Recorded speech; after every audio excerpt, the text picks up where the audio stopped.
In today's video, I am going to teach you how to automatically sort data in Excel. We are going to cover two ways to sort data, using the built-in sort feature and then using a formula that can sort automatically. This is useful when you want your table to stay organized, even when the values change. First, start by selecting your entire data range. In the example, you will select cells A2 through B6. Make sure you include both columns that you want sorted together. This matters because sorting only one column would separate the related information.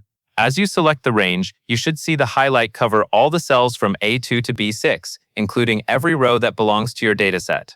Next, move up to the ribbon at the top of the Excel window and click the Data tab. The Data tab contains the tools for sorting, filtering, and managing data. When you click it, you should see a section called Sort and Filter. Now click the Sort button in the Sort and Filter group.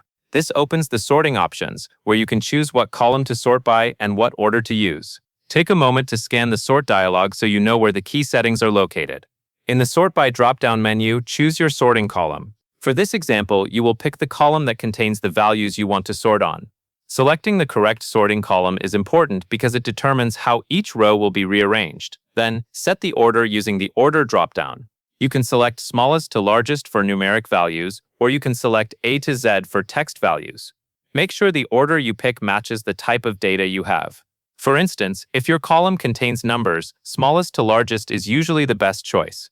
If it contains names or categories, A to Z is typically what you want. Once you have the sort by column and the order set the way you want, click OK. Excel will instantly organize your information based on your choices. Watch the rows to confirm everything moved correctly while keeping each row's data together.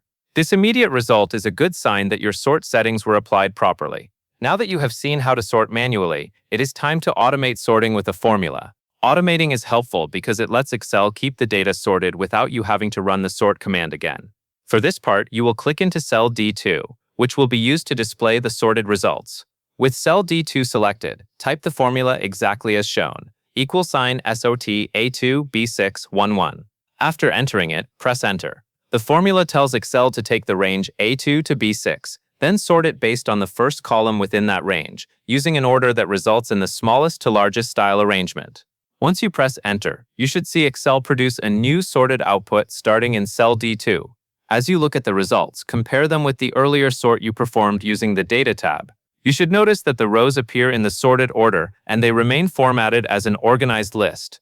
The key difference is that this formula-based approach updates automatically whenever the source range changes. And that is all there is to it. That covers everything you need to know to automatically sort data in Excel, both with the built-in sort tools and with a sorting formula.